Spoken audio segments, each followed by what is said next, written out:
चलिए आपको अजमेर के आरपीएससी कार्यालय से सीधी तस्वीरें दिखा रहे हैं। यूआर साहू पहुंच चुके हैं और आरपीएससी के चेयरमैन का पदभार कुछ ही देर में ग्रहण करेंगे। पदभार ग्रहण करने के लिए पहुंचे हैं तो पूरे 10 महीने बाद आरपीएससी को अपना नया अध्यक्ष मिलने जा रहा है। सबसे पहले तस्वीरें फर्स्ट इंडिया पर आप देख रहे हैं। अजमेर से लाइव तस्वीरें आप देख रहे हैं। यूआर साहू आरपीएससी मुख्यालय पहुंच चुके हैं और कुछ ही देर में जो है पदभार भी ग्रहण करेंगे। पूर्व डीजीपी यूआर साहू अब आरपीएससी के नए अध्यक्ष होंगे। तो पूरे 10 महीने के इंतजार के बाद आरपीएससी को अपना नया अध्यक्ष मिला है। खबर पर और अधिक जानकारी के लिए हमारे सहयोगी शुभम हमारे साथ जुड़ गए। शुभम, यूआर साहू पहुंच गए हैं आरपीएससी कार्यालय और कुछ ही देर में पदभार ग्रहण की प्रक्रिया शुरू हो जाएगी। किस तरह का उत्साह देखा जा रहा है वहां पर? बिल्कुल, देखिए जो आरपीएससी के जो नवनियुक्त अध्यक्ष हैं यूआर साहू, वो आरपीएससी पहुंच चुके हैं और आरपीएससी पहुंचने के साथ ही अब जो है वो देर के अंदर अपने चैम्बर में जा रहे हैं और चैम्बर में जाने के बाद वो अपना पदभार जो है वो ग्रहण करेंगे। आरपीएससी के जो अध्यक्ष हैं तो उनके दो दिन पहले उनकी नियुक्ति हुई थी और 2 दिन पहले नियुक्ति होने के बाद आज वो यहाँ पर पहुंचे हैं। कल उनका विदाई समारोह जो है पुलिस मुख्यालय को हुआ था, जैसे और उन्होंने कल ही कहा था कि वो दूसरे दिन जाकर के जो अध्यक्ष का पदभार है वो ग्रहण करेंगे, ज्वाइनिंग करेंगे और वो दिन आज का है। और अब जो आरपीएससी चेयरमैन है वो यहाँ पर पहुंच चुके हैं और नवनियुक्त चेयरमैन अपना पदभार ग्रहण करेंगे। उसके बाद जो उनकी फुल कमीशन की मीटिंग होनी है उसको लेकर के निर्णय किया जाए कि फुल कमीशन की बैठक कब होगी।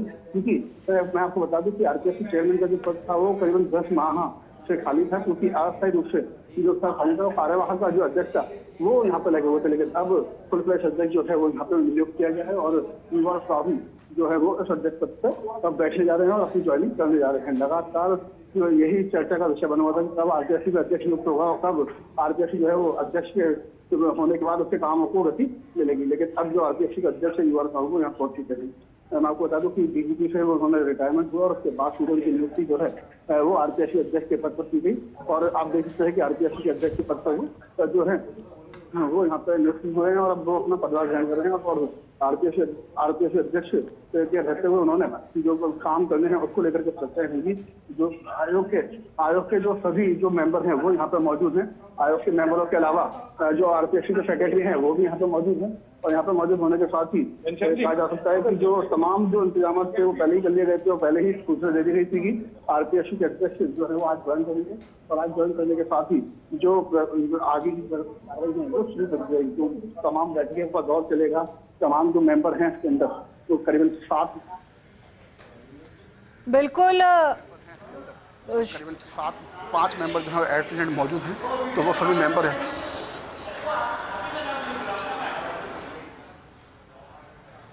बिल्कुल शुभम, जो है सीढ़ियों से ऊपर जाते हुए हमने यूआर साहू को अभी देखा है। कुछ ही देर पहले 1988 बैच के आईपीएस है उत्कल रंजन साहू और राजस्थान के सबसे सीनियर मोस्ट आईपीएस माने जाते हैं। और अब जो है किस तरह की जिम्मेदारी यूपीएससी में माफ कीजिएगा आरपीएससी में निभाएंगे, क्या क्या चैलेंजेस उनके सामने आएंगे?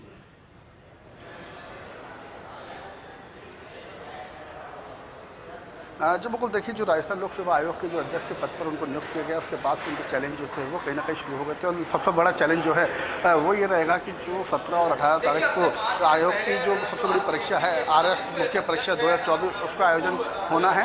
हालांकि एक वर्ग अभ्यर्थियों का ये मांग कर रहा है कि परीक्षा की जो तारीख है उसको डिले किया जाए। तो वो कहीं ना कहीं चैलेंज है परीक्षा को सफलतापूर्वक करवाना और नहीं करवाना, तो कब तक डिले करना, क्या डिले होगी या नहीं होगी, ये सब चीज़ों का जो चैलेंज है वो चुनौतियाँ जो है यूआर साहू के सामने होगी। हालांकि जो ज्वाइनिंग है वो ऊपर कर रहे हैं। ऊपर ज्वाइनिंग के समय उनके साथ जो आयोग के ज्वाइंट सेक्रेटरी आशुतोष गुप्ता वो मौजूद हैं, जो सचिव हैं रामनिवास मेहता वो मौजूद हैं, तमाम जो 7 मेंबर हैं जिसके अंदर कैलाश चंद मीणा, संगीता आर्य, बाबूलाल कटारा जो कि निलंबित हो रखे हैं, मंजू शर्मा, कर्नल केसरी सिंह, अयूब खान, ये सब वहाँ पर मौजूद हैं। तो उस तमाम जो अधिकारी और जो सदस्य हैं वो यहाँ पर मौजूद हैं। मैं आपको एक बार आरपीएससी की आपको वो छवि दिखाता हूँ, कितने सदस्य जो हैं अध्यक्ष रहे हैं, वो अध्यक्ष कितने जो अध्यक्ष हैं वो यहाँ पर मौजूद रहे हैं। और करीबन 7वें आईपीएस अध्यक्ष के रूप में, आईपीएस अधिकारी के रूप में अध्यक्ष जो है वो नियुक्त किया गया। 7वें आईपीएस हैं जो अध्यक्ष के रूप में काम यहाँ पे करेंगे। लगातार चर्चाओं का विषय था कि आरपीएससी को कब उनका फुल फ्लैश अध्यक्ष है वो मिलेगा, और वो अब जो इंतजार था वो कहीं ना कहीं खत्म हुआ। जो लगातार चीज़ें सामने आ रही थी कि कब अध्यक्ष जो है वो आएंगे और कब ज्वाइन करेंगे, वो ज्वाइनिंग अब हो चुकी है। और कुछ देर के अंदर ज्वाइनिंग के बाद मीडिया को अभी ऊपर बुलाया नहीं गया है, कुछ देर के बाद यहाँ पर बुलाया जाएगा। उसके बाद यूआर साहू की प्राथमिकता क्या रहेंगी, किस तरीके से वो आयोग के कामकाज को संभालेंगे, क्योंकि कई पूर्व जो अगर बात करें परीक्षाओं की तो कई परीक्षाएं जो है नकलची गिरोह का उनके ऊपर परीक्षाओं को कोई अन्य गड़बड़ी और जो पेपर लीक जैसे मामले थे वो कहीं ना कहीं आरपीएससी पर लगाए गए थे। लेकिन वो जो परीक्षा को सफलता पूरा कराना है उसको लेकर के आयोग लगातार नवाचार कर रहा है, नियमों के अंदर जो है बदलाव कर रहा है और नियमों में बदलाव के साथ साथ जो तमाम चीज़ें हैं वो यहाँ पे की जा रही है। लेकिन अब नए अध्यक्ष के आने के बाद जो चीज़ें और होनी है वो चीज़ें और ढंग से होगी। मैं आपको बता दूं कि जो लगातार जो सवाल उठते थे आरपीएससी की परीक्षाओं पे, वो परीक्षाओं पे जो सवाल थे वो कहीं ना कहीं अब खत्म होंगे और परीक्षाओं पे सवाल खत्म करने के लिए जो नवाचार है वो यूआर साहू की तरफ से किस तरीके से किए जाएंगे। सबसे बड़ा फ़ायदा यूआर साहू को इस चीज़ का होगा कि जो आरपीएससी की पेपर लीक के मामले हुए थे उसके अंदर जो एसआईटी का गठन हुआ था उसकी मॉनिटरिंग जो थी वो डीजीपी के तौर पर वो कर रहे थे, तो उन्हें तमाम चीज़ें मालूम है, तमाम बेहतर उनको मालूम है कि किस तरीके से यहाँ पे काम हो रहा है, क्या काम के अंदर कमी है। तो वो जांच के अंदर भी कहीं ना कहीं उनका सहयोग जो है वो आरपीएससी चेयरमैन के रूप में मिलेगा। तो कहीं ना कहीं जो नकलची गिरोह हैं या जो पेपर लीक करने जैसी घटनाएं हुई थी उनके अंदर जो एसआईटी है उसको और आगे कहीं ना कहीं चीज़ें जो हैं वो मिलेंगी, जिससे जो चीज़ें खुलनी हैं वो कहीं ना कहीं खुल सकती है। लेकिन आरपीएससी चेयरमैन का जो सबसे बड़ा दायित्व है वो यहाँ पे आप संभाल रहे हैं और इसके संभालने के बाद हो सकता है आज नहीं तो कल 1-2 दिन के अंदर फुल कमीशन की बैठक होगी और फुल कमीशन की बैठक के अंदर कई निर्णय होंगे और कई निर्णय जो हो सकते हैं उसमें आरएएफ परीक्षा को लेकर के भी बातचीत हो सकती है। लेकिन अभी तक आरएएफ मुख्य परीक्षा 2024 की जो परीक्षा है वो 17 और 18 जून को यहाँ पर प्रस्तावित है, जिसकी तैयारियाँ पूरी कर ली गई हैं। जो आयोग है वो अपनी तरफ से तैयारियों को अंतिम रूप दे रहा है। तो उसके अंदर अब जो है कहा जा सकता है, अब मैं आपको ऊपर चैम्बर पर ले चलता हूँ। आयोग के जो अध्यक्ष हैं वो यहाँ पे ज्वाइन कर चुके हैं और अब उनसे भी हम बात करेंगे। आयोग के अध्यक्ष के रूप में जो काम कर रहे थे यूआर साहू, वो अब अपना यहाँ पे जो कहा जा सकता है कि आयोग के अध्यक्ष के रूप में उन्होंने पदभार ग्रहण कर लिया है और अब कुछ देर के अंदर वो मीडिया से बातचीत करेंगे। बातचीत करने के साथ ही तमाम जो चीज़ें हैं, जो चुनौती हैं, सबसे पहले आरएएफ मुख्य परीक्षा 2024 की वो कहीं ना कहीं सामने रहेगी और सामने रहने के साथ ही आप देख सकते हैं ये यूआर साहू का चैम्बर है और यहाँ पे आपको नज़र भी आ रहा होगा कि सामने यूआर साहू हैं, उन्होंने ज्वाइनिंग कर चुके हैं। ज्वाइनिंग करने के साथ ही तमाम जो चीज़ें हैं वो यहाँ पे पूरी हो रही हैं। अब वो यहाँ पे अपना चार्ज ले रहे हैं और चार्ज लेने के साथ ही जो अपना पदभार है, नया पदभार, वो यहाँ पे ग्रहण करेंगे। आप सब देख सकते हैं कि जो सेक्रेटरी हैं रामनिवास मेहता उनके सामने मौजूद हैं, उनके साथ मौजूद हैं। बिल्कुल शुभम, तो तस्वीरें भी हम लगातार दर्शकों को दिखा रहे हैं। आरपीएससी के अध्यक्ष के रूप में यूआर साहू अपना कार्यभार संभालते हुए, अपना पदभार संभालते हुए, चैलेंजेस बहुत रहेंगे लेकिन कहीं ना कहीं निष्ठा रखूंगा तथा मैं सम्यक प्रकार से और श्रद्धापूर्वक तथा अपनी पूरी योग्यता, ज्ञान और विवेक से अपने पद के कर्तव्यों को भय या पक्षपात, अनुराग या द्वेष के बिना पालन करूंगा तथा मैं संविधान और विधियों की मर्यादा बनाए रखूंगा। बिल्कुल, तो शपथ यहाँ पर यूआर साहू लेते हुए नजर आए और इसी के साथ 10 माह के लंबे इंतजार के बाद आरपीएससी को अपना नया अध्यक्ष। मेरे साथ यूआर साहू जी हैं, उनसे बात करेंगे। एक बार यूआर साहू जी से भी हम बात करेंगे और किस तरीके से जो है वो चर्चा करेंगे। सर, अध्यक्ष का जो पद है आप देख सकते हो, सिग्नेचर करके ग्रहण कर रहे हैं और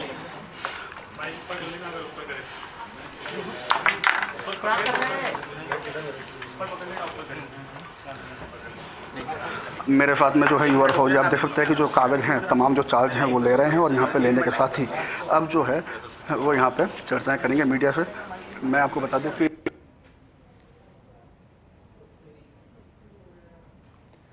बिल्कुल, तो यूआर साहू आरपीएससी के नए अध्यक्ष होंगे। 7वें आईपीएस हैं जो आरपीएससी की जिम्मेदारी संभालेंगे, आरपीएससी की कमान संभालेंगे। चैलेंजेस कई सारे होंगे लेकिन जिस तरह की छवि यूआर साहू की मानी जाती है, जिस तरह का उनकी प्रशासनिक पकड़ मानी जाती है, उनका अनुशासनात्मक उनकी जो कार्यशैली मानी जाती है, उसका लाभ कहीं ना कहीं आरपीएससी को अब मिलता नजर आएगा।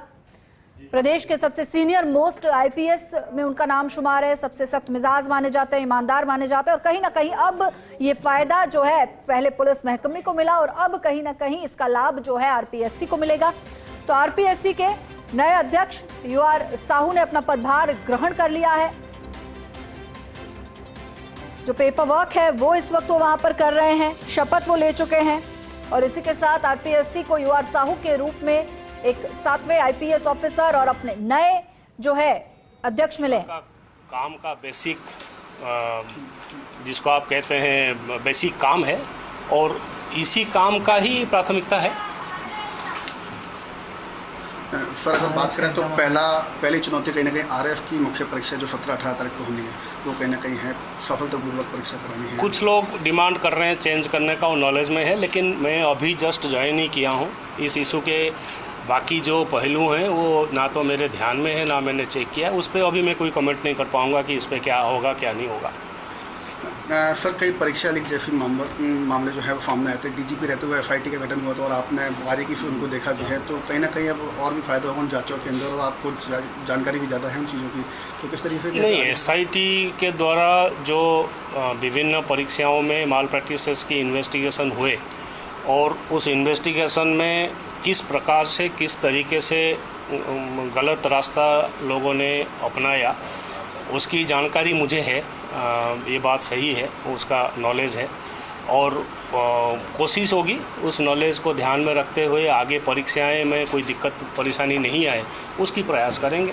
सर यूपीएससी एक बड़ी संस्था है और बाकी पीएससी, वहाँ का कैलेंडर बिल्कुल एक्यूरेट होता है, हमारा भी कैलेंडर है, लेकिन चूँकि वहाँ आप देखिए कि इंटरव्यूज़ वगैरह जल्दी होते हैं, यहाँ बहुत लंबे लंबे खींचते हैं, इसको आप किस तरह से? एक्चुअली देखिए, दोनों किसी भी काम को करने के लिए आपको एक बेसिक मिनिमम रिसोर्सेज की रिक्वायरमेंट रहती है कि अब यूपीएससी के पास क्या रिसोर्सेज है, उनके पास क्या व्यवस्था है, क्या सिस्टम है और यहाँ क्या है। मैं अभी जस्ट पहुँचा ही हूँ, कमेंट नहीं कर पाऊँगा, बट यूपीएससी का जैसे आप बता रहे हैं कि टाइम टेबल के अनुसार और समय से चीज़ें पूरी होती है, वो आइडियल सिचुएशन है, होना चाहिए, इसमें कोई दो राय तो है नहीं।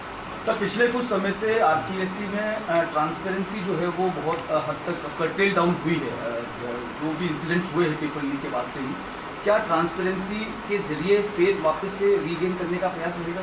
देखिए, ट्रांसपेरेंसी का जो परीक्षा कंडक्ट कराने का जो व्यवस्था है वो ऐसी एक व्यवस्था है कि उसमें से कई सारे चीज़ों को आपको गोपनीय रखना ही पड़ेगा, परंतु तरीका ऐसी होनी चाहिए उसमें लोगों के परीक्षा देने वाले कॉम्पिटिटिव यूथ के उनकी भरोसा होना चाहिए कि नहीं, जो प्रक्रिया चल रही है उस प्रक्रिया सही चल रही है और सभी को बराबर की दृष्टि से देखती है, तो फिर आगे कोई दिक्कत नहीं है उसमें।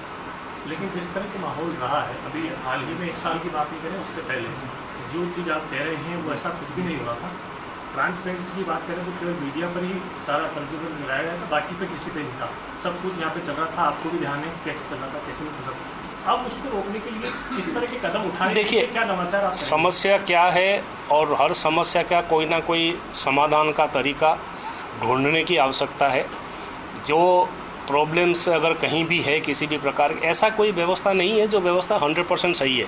हर व्यवस्था में कुछ ना कुछ रिव्यू करके सुधार करने की गुंजाइश हर वक्त रहती है, तो कोशिश यही रहेगा कि कितना कर सकते हैं बेटर और कितना सुधार कर सकते हैं ताकि जो व्यवस्था है वो सही रहे।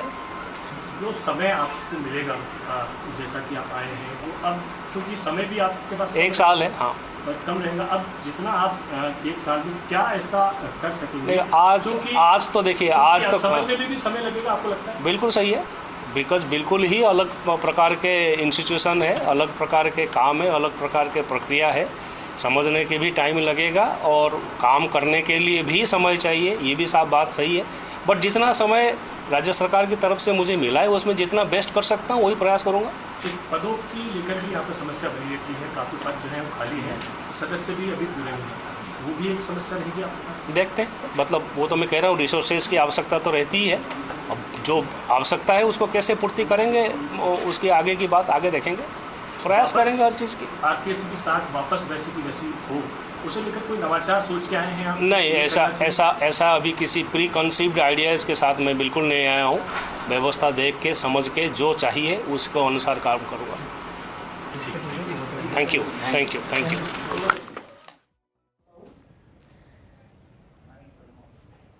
तो यूआर साहू अब आरपीएससी के नए चेयरमैन होंगे। 2 साल का उनका कार्यकाल रहने वाला है और इस 2 साल के कार्यकाल में क्या कुछ नया वो करते हैं ये देखने वाली बात होगी। युवाओं की उम्मीदों पर कितना खरा उतरते हैं ये देखने वाली बात होगी और साथ ही साथ आरपीएससी की अगर बात करें तो कई सारे चैलेंजेस यूआर साहू के सामने हैं और इन चैलेंजेस से कैसे वो निपटेंगे इस पर बात होगी। जैसा कि अभी उन्होंने स्टेटमेंट भी दिया, उन्होंने कहा कि समस्या सब जगह होती है और ऐसे में कहीं ना कहीं लग रहा है कि अब बात समस्याओं पर नहीं होकर समाधान पर बात होगी।